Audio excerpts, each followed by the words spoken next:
चलो, जितना भी वीडियो बना इसको सब अपलोड करके डिलीट कर दिया जाता है। अगर डिलीट ना होता तो ये 4 दिन में भर जाए पूरा। ठीक, एक वीडियो कम से कम कई जीबी में जाता है वापस। तो यहाँ पर हम लोग बात ये कर रहे थे जो फसलों में आपकी एक ही आपकी होंगी कौन सी, ग्रेन क्रॉप्स, और दूसरी वाली कमर्शियल क्रॉप्स। अब इसमें डिवीजन ये बनता है 3 का, इनमें ये बनता है। कहने का मतलब सभी यानी सभी बागानी व्यापारिक तो हैं, यानी सभी प्लांटेशन क्रॉप्स कमर्शियल क्रॉप्स हैं, लेकिन सभी कमर्शियल क्रॉप्स प्लांटेशन क्रॉप्स नहीं। जैसे भी बोला ना, सभी कुत्ते बंदर हैं लेकिन कोई भी बंदर कुत्ता नहीं है, जैसे उसमें नहीं आता है।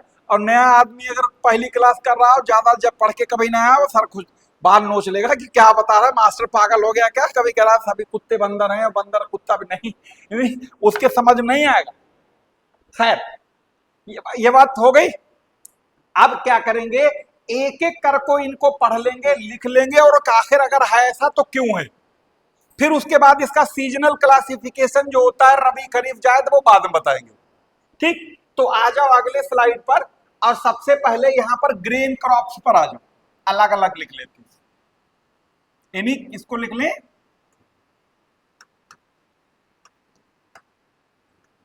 खाद्य फसलें या खाद्यान्न, कुछ भी लिख लो।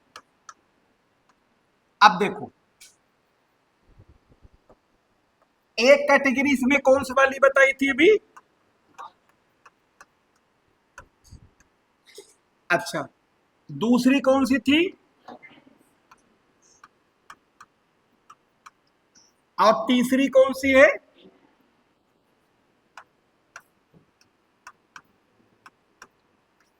ठीक। अब देखो, अगर जब आप इसकी बात करते हो तो इसमें सबसे पूरे भारत का सबसे यानी प्रमुख जो है वो अनाज कौन सा है, सबसे इंपॉर्टेंट, गेहूं की चावल। पूरी दुनिया में सबसे ज्यादा पसंदीदा चावल है कि गेहूं है कि मक्का है कि क्या है। हाँ, ध्यान रखना, पूरे दुनिया में सबसे प्रमुख खाद्य फसल चावल है। पूरे भारत में खाद्य प्रमुख फसल, जो प्रमुख फसल है वो चावल है, गेहूं नहीं है। ठीक है, हाँ। और भारत में जितना भी अनाज होता है, जितना यानी अनाज की खेती जितने क्षेत्रफल पर होती है, उसमें से 1/4 एरिया अकेला चावल के पास है। यानी सब दुनिया में सबसे ज्यादा चावल का यानी एरिया जहां उगाया जाता है चावल, वो भारत में है, लेकिन टोटल प्रोडक्शन चीन का ज्यादा है। ठीक, हाँ। तो इसमें क्या है पसंद, क्या लिखेंगे नंबर 1 पर, और दूसरी प्रमुख फसल पूरी दुनिया में कौन सी है इसकी खाद की, गेहूं। और फिर तीसरी कौन सी है, मक्का, जिसे मेज बोलते। और मक्के को खाद्यान्नों की रानी कहा जाता है। जैसे फलों की रानी लीची, फलों का राजा आम, पहाड़ों की रानी मैसूरी, सतपुड़ा की रानी पंचमढ़ी, ऐसे रानी राजा वाले नए क्वेश्चन आते। तो उनमें अगर आपसे पूछ ले तो खाद्यान्नों की रानी मक्का को कहा जाता है। मक्का मतलब जिसका आप पॉपकॉर्न खाते हो पिक्चर हॉल में 10 का 50 में लेते हो, हाँ वही वाला है ना। और वहां खाना जरूरी ताकि पड़ोसी को दिखाएं कैसे हम अमीर हैं, है ना। भले कर्जा लेके गए हो देखने के लिए, है ना, वहां कुछ भौकाल भी दिखना चाहिए। नोट कर लिया, सुनो बात नहीं। उसके बाद में आगे लिख लो ज्वार, बाजरा, रागी। ज्वार, बाजरा, रागी को रागी अंग्रेजी में भी कहते हैं, इसे शायद बार्ली या कुछ ऐसे ज्वार बाजरे का अंग्रेजी हो, हाँ जो भी हो, लिख लिया। यानी जितने भी आपने देखे ये सब किस कैटेगरी में आते हैं, और इनमें सबसे पहले नंबर पे कौन है, चावल। यानी भारत की लगभग 75% आबादी का जो फेवरेट खाना है वो चावल है। लोग देखो कहीं मटन बिरयानी, जो चिकन बिरयानी, जो अरे कुछ ना करो, गरीब आदमी ताहरी खिचड़ी में अपना मस्त रहता है वो तो। ये तो मटर और चिकन वाले तो बात की बात है ना, है ना। हाँ, किसी ने एक बार वो एक जोक टाइप का है ना, किसी ने पूछ लिया कि मुर्गे से कि तुम लोगों के नाम क्यों नहीं होते हैं, तो उसने कहा हमारे नाम मरने के बाद रखे जाते हैं, chicken tikka, mutton chicken mutton. कहा जिंदा पे नाम नहीं होते ना। खैर, तो नोट कर लिए ये नाम। अच्छा, पूरे भारत में सबसे ज्यादा क्षेत्रफल पर उगाए जाने वाले कौन सी फसल है? चावल को ध्यान रखना। और सबसे ज्यादा होता कहाँ है? पश्चिम बंगाल में। वो बात की बात। और हाँ, पश्चिम बंगाल में एक साल में 3 फसलें होती हैं चावल की, बताया था। एक का नाम है अमन, ओस और बोरो। ये चावल की 3 प्रजातियां हैं जो बैक टू बैक, एक कटी दूसरी बोई दूसरी बोई तीसरी कटी, ठीक। और ये तमिलनाडु और पश्चिम बंगाल ऐसे 2 राज्य हैं जिनमें से एक साल में 3-3 फसलें चावल की उगाई जाती हैं, और ये तमिलनाडु और पश्चिम बंगाल है। ये अगर पेपर लगा के देखोगे तो कई बार आया भी है, ठीक है, इसलिए बता दें। ठीक है, तुम चाहे तो इनको नोट कर लेना, लेकिन सबसे ज्यादा ये कौन है? ये वाला है ऊपर वाला, यही वो वाला है जो अपने यहाँ होता है ना, जून जुलाई में बोते हैं, जो अब कटने वाला है वो ये वाला, ठीक। हाँ, अच्छा, अब अगर हम लोग बात इसकी कर ले, पल्सेस की, दलहन के मामले में एक बात नोट करके लिख लेना, तो है यकीन नहीं आएगा, लेकिन कई बार ऐसी बात होती है, लगता है कि कानों की सुनी और आंखों की देखी भी बात कई बार झूठ लगती है। पूरे ऑल ओवर इंडिया, पूरे ऑल ओवर वर्ल्ड में, इंडिया की बात नहीं कर रही, पूरे ऑल ओवर वर्ल्ड में सबसे बड़ा अगर पल्सेस का कोई प्रोड्यूसर कंट्री है तो वो इंडिया। लिखना ना, बाद में चाहे लिख लेना, सुन लो पहले। यानी अगर हम पूरे उत्पादन की बात करें पूरे दुनिया में, तो दालों के मामले में भारत। उसके बावजूद पूरी दुनिया का सबसे बड़े हम इंपोर्टर भी हैं, खरीदार भी दालों के। क्यों? क्योंकि हम सबसे बड़े पूरी दुनिया के दालों के खाने वाले भी हैं। यानी पूरे दुनिया में सबसे ज्यादा दालों की खपत भारत में, यानी उपभोक्ता, कंज्यूमर। यानी हम कंज्यूमर भी हैं, प्रोड्यूसर भी हैं और इंपोर्टर भी हैं, तीनों मामले में नंबर 1, ठीक। यानी बहुत बड़े माप लेवल पर यहां दालों की खेती होती है, उसके बावजूद इंपोर्ट करना पड़ता है। इंपोर्टर भी सबसे बड़े, एक्सपोर्ट नहीं इंपोर्ट, मतलब अरे एक्सपोर्ट तो कहां करेंगे जब अपने भला ना हो रहा है, खरीद रहे हैं उल्टा, है ना। और क्या। हाँ, दूसरा, तो इनमें दलहन में सबसे, अब दलहनों में कुछ नाम लिख लो, लिखो। अरहर, चना, मटर, मसूर, राजमा, मूंग, उड़द, ठीक। ये सब, ये जितने हैं सब दलहन में। लेकिन राजमा को लोग चक्का चकमा खा जाते हैं, राजमा दलहन में आता है, ठीक है। और एक और लिखो, भूल गए थे लिखने, सोयाबीन। और जहां पर आप सोयाबीन लिखेंगे वहां पर इसे स्टार लगा दो। स्टार का मतलब कुछ खास है, वो बाद में बताएंगे, ठीक। मूंगफली कब से दलहन में आने लगी? वो तिलहन में है। यानी सोयाबीन के आगे स्टार इसलिए लगा है, ये दलहन भी है और तिलहन भी है। यानी इसका दलहन में भी यूज होता है, और सोयाबीन का तेल देख तो ना, वो कौन कौन से आ रहे हैं, वो जो रिफाइंड तेल वगैरह जब कहा बहुत सारे आते हैं, तो ये दलहन भी है और तिलहन दोनों में आता है, इसलिए स्टार बना हुआ है, ठीक। और अपवाद हर जगह दुनिया में मिल जाते, तो ये एक तरीके से एक्सेप्शन है। अब आ जाओ तिलहन में, तो इसे जैसे अभी यहां पर भी लिखे थे, तो इसे यहां पर भी लिखेंगे। हाँ, अब इसमें कौन कौन से आएंगे जरा बताओ तो। सरसों, तिल जिसे तिल्ली बोलते हो, उसके बाद में फिर सोयाबीन, मूंगफली, सूरजमुखी,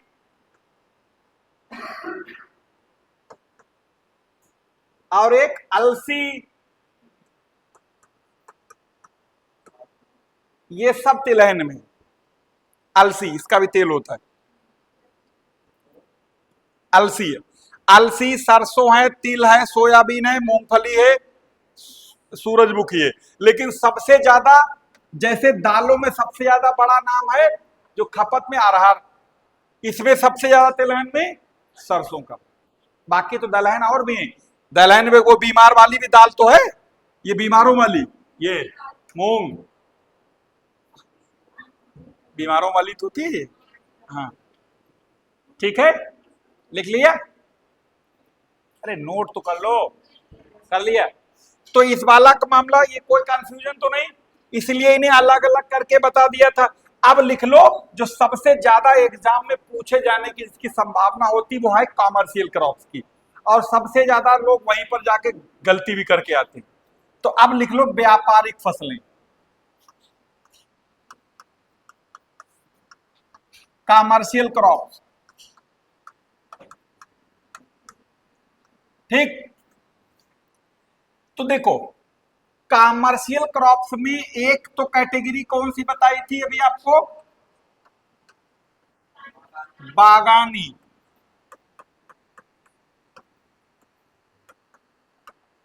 बागानी फसलें। और दूसरी कौन सी बताई थी? कौन सी? रेशेदार।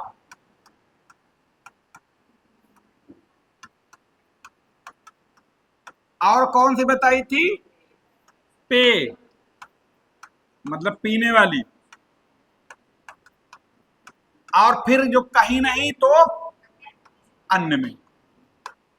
देखो इसमें बताना, इसमें थोड़ा दिमाग का काम है, वो तो खाने का आइटम थे तो सब जान लिए थे।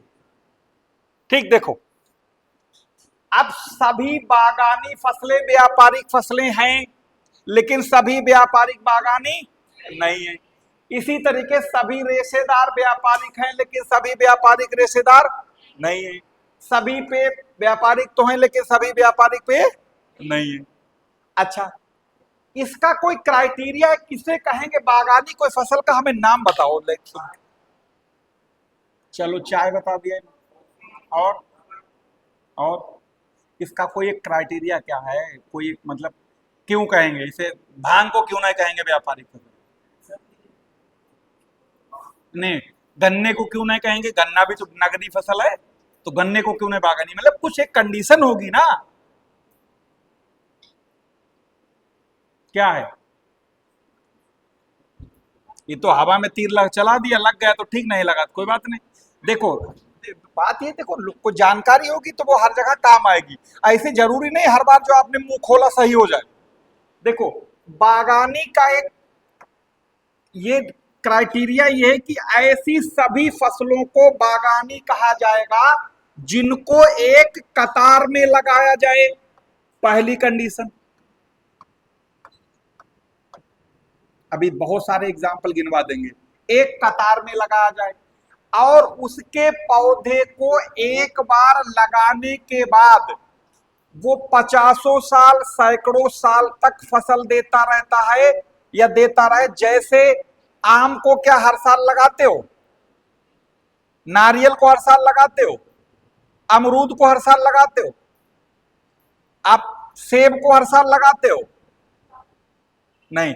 आप जो है लीची को हर साल लगाते हो? आंवले को हर साल लगाते हो? खजूर को हर साल लगाना पड़ता है? नहीं। हाँ, गेहूं, चावल, इनको तो हर साल लगाना पड़ता है। लेकिन यानी ऐसी फसलों को बागानी कहा जाएगा जिनको एक कतार में लगाया जाए, और वो पौधे तब तक फसल देते रहें जब तक वो सूखे ना, या गिरे ना, या काटे ना जाए। मतलब वो उसकी ड्यूरेशन 50 साल भी हो सकती, 100 साल भी हो सकती, और 20 साल भी हो सकती। अब हो सकता है पौधा फसल देना शुरू करा, अगले दिन तूफान आया, वो गिर जाए, तो बातें खत्म जाइए। ठीक है, तो कहने का मतलब ऐसी फसलों को बागानी कहें जिन्हें हम एक बार लगा दें और फिर वो लाइफ टाइम फसल दे। तो एग्जाम्पल लिख लो बागानी में कौन कौन से आएंगे। देखो खजूर, एक बार लगाई जाती, फिर जब तक वो पेड़ जीवित रहेगा तब तक आपको फसल मिलती रहेगी। नारियल, रबर, चाय, कॉफी, सेब, लीची, अमरूद, संतरा, सेब, लिख चुके थे। मतलब ऐसे जितने भी आपने, सुनो, सभी वो पौधों फसल के नाम लिख सकते हो जो एक बार पौधा फसल देना स्टार्ट करे फिर वो 50 साल देता रहे। आम, आम भी तो है, वो लिख लो। आम को रोज थोड़े लगाते हो, तो यानी इनको पौधे को टाइम, एक बार उनको मैच्योर होने में टाइम लगता है। पौधे को मान लो आम को लगा, आम को एक साल थोड़े फसल दे, कम से कम 7 8 10 साल लग जाएंगे। लेकिन जब उसने फसल देना शुरू करी, फिर वो जब तक जीवित रहेगा तब तक आपको दे। ठीक, हाँ ठीक है बात ये। तो ऐसी सभी को, और हाँ दूसरी कंडीशन ये वो कतार में लगाई जाए, कतार में। अब तुम्हें कुछ थोड़े से जो चकमा देने वाला सवाल, केला लिखना नहीं, केला कतार में लगाया जाता है, कतार में लगता है, लेकिन बागानी नहीं है। गन्ना कतार में बोया जाता है, लेकिन बागानी नहीं है। क्यों नहीं है? क्योंकि केले का पौधा एक बार केले में फल आने के बाद वो केले का पौधा खत्म हो जाता है, नया नीचे से निकलता है या फिर नया लगाया जाए वो खत्म हो जाता है वहीं पर। गन्ने का पौधा एक बार गन्ना मैच्योर हुआ, काट दिया गया, यानी वो उससे चीनी बन के काम खत्म। नया पौधा या लगाओ या उसकी जड़ से नया कल्ला निकलेगा फिर गन्ना बनेगा, यानी वो पौधा वहीं पर फिनिश। रो में गन्ना भी लगाया जाता है, केला भी रो में लगाया जाता है, लेकिन ये एक ही बार में। तो ये दो अगर, और गलती लोग करते हैं इसी को, केले को भी बागानी में काउंट कर लेते हैं। केला नगदी फसल है, कोई शक नहीं, लेकिन बागानी नहीं। समझ में आ गई बात? कोई कंफ्यूजन? बोलो सर ठीक है। हाँ, तो इसमें किसी तरीके कोई दिक्कत? एग्जाम्पल सारे लिख दिए, अगर बच्चे कुछ याद आ जाए और भी जोड़ लेना, जैसे अखरोट, बादाम, खुबानी, और क्या होता है वो गोल गोल टिक्के करके बेचते, वो क्या होता है? नहीं नहीं, अरे वो बड़ा महंगा होता है, 8। हाँ हाँ, अंजीर, अंजीर अंजीर, तब हाँ नाशपाती, जितने भी नाम ले लो ये इस तरीके के सब। अब कुछ ना माने अमरूद, अमरूद के भी तो बाग होते, इलाहाबाद में देख लो तो अमरूद के बहुत बागान मिलते। ठीक है, लिख ली? क्या हुआ? बिल्कुल बात कहाँ जी।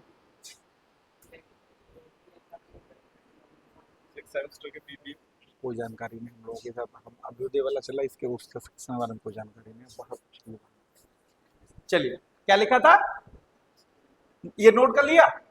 अच्छा, अब आ जाओ इसमें, ऐसी फसल को ढूंढना है जिसमें फाइबर पाए जाएं, और वो 2 ही 3 हैं। एक कौन है? हैं? कॉटन। दूसरा कौन है? जूट। जूट की भी तो रस्सियां बनती, अब तो कपड़े क्या ये क्या क्या बनने लगा, तो वो भी आपकी रेशेदार फसल होती, फाइबर क्रॉप्स है। ठीक, लिख लिया? तो अगर वहां पर कैटेगराइज करके पूछ ले कि इनमें से कौन सी रेशेदार फसल है, तो आपके सामने सभी रेशेदार फसलें कैसी होंगी? व्यापारिक होंगी, लेकिन सभी कमर्शियल क्रॉप्स फाइबर क्रॉप्स नहीं होती। अब आ जाओ इसमें, इसमें बताओ, इसमें ज्यादा गड़बड़ होगा, इसके नाम गिनाओ। हाँ, गन्ने को कौन पीता है? लोगों को लग रहा है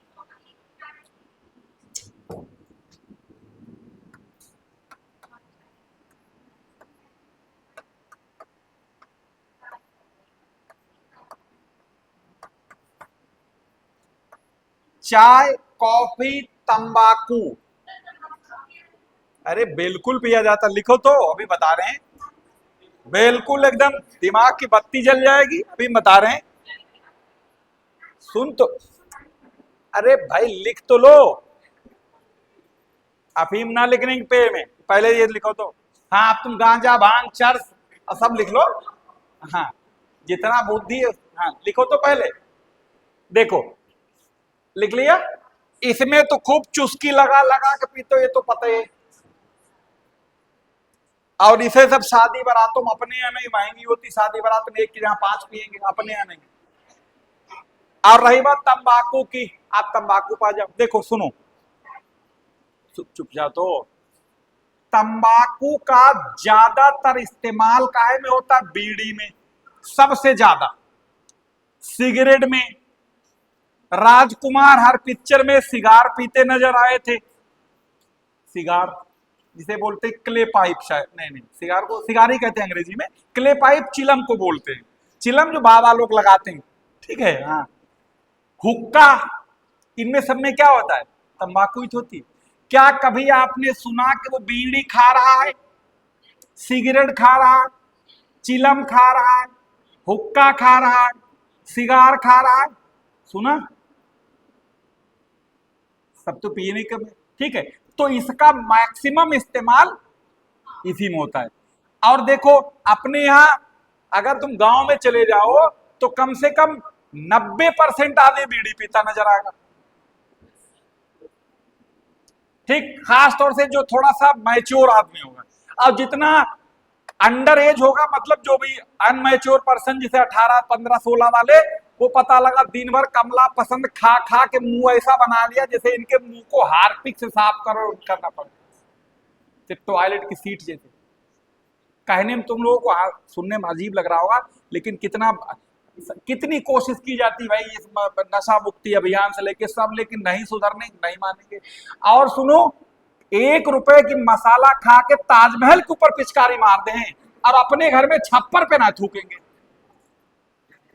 इसीलिए सरकारी बिल्डिंगों का हाल देख लो, कई सरकारी अस्पतालों में देख लो, दीवारों पे तरह तरह लिखा होता है कि जुर्माना है, पकड़ेगा, ये होगा, सीसीटीवी कैमरे भी लगे हैं, फिर भी नहीं मानते लोग। बिल्डिंग की पता लगा, करोड़ों की बिल्डिंग, उस पर एक पता लगा, बस ना चले, लोग ताजमहल पर भी मार दे पिचकारी। लखनऊ में इमामबाड़ा बहुत बड़ी बिल्डिंग है, कभी देख मौका मिले, भूल भुलैया वही, आप उसमें जाओ, जहां जहां देखो, कहीं चलेगा, मानेंगे नहीं लोग। खैर, तो ये तंबाकू जो है किस में आती? पी फसल में, ठीक है। आप समझ में आ गया बात? हाँ, तो ये अब अन्य में, यानी जो अभी तक कहीं नहीं थी और हैं तो भी आप कमर्शियल, तो वो इसमें। अन्य में कौन सबसे बढ़िया एग्जांपल? गन्ना, ठीक। और नोट करके यहीं पर लिख लीजिएगा कि यूपी की सबसे बड़ी कमर्शियल क्रॉप्स कोई है तो वो गन्ना है।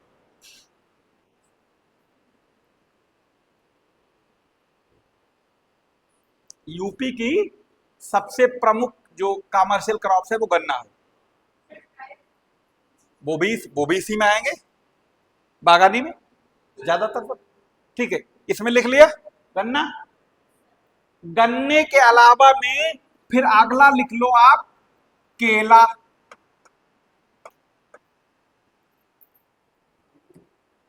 ठीक है। अच्छा, अब सुनो, एक आपने सुना मेंथा ऑयल का नाम सुना कभी?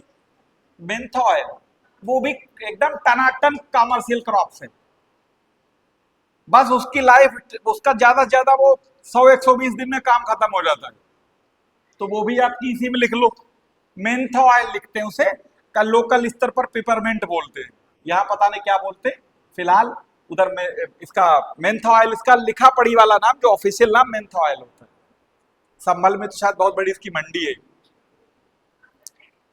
है ना। और इस मेंथा ऑयल को आप देखोगे इसे, जैसे पुदीना होता है, पुदीना तो हूबहू पुदीना जैसा दिखता है, बस बिल्कुल वैसे। अरे जो नवरत्न तेल नहीं लगाते सर में, जो बहुत ज्यादा ठंडा महसूस करता है, वही तो होता है, उसी में मिला जाता है। इनका दवाओं में और बहुत जगह इस्तेमाल होता है। ये बहुत ही मतलब, ये समझ लो, मालूम क्या, थोड़ा सा हाथ में ले लो, अब कोई आदमी के पास पैसे वैसे ढेर सारे हो, गिन रहा हो, उसे थोड़ा सा उसके यूं लगा दो, सब लूट लो, पता ना लगेगा, उसकी आंखें ना खुलेंगी, तुम कहां चले गए।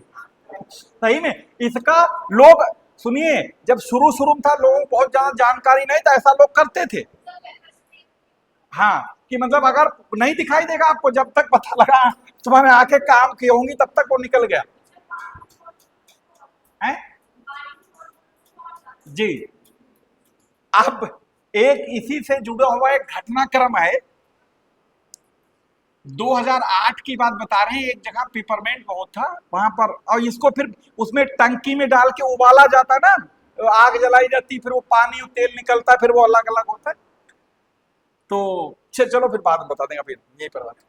नहीं नहीं वो ठीक नहीं, नहीं नहीं वो सुनो, नहीं नहीं नहीं नहीं वो तब बताया जाएगा जब,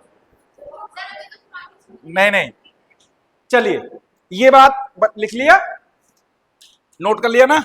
अच्छा अब उसके बाद में एक अगला यहीं पर लिख लो, इनका सीजनल क्लासिफिकेशन, जिसमें रबी खरीफ जायद ये पूछा जाता है।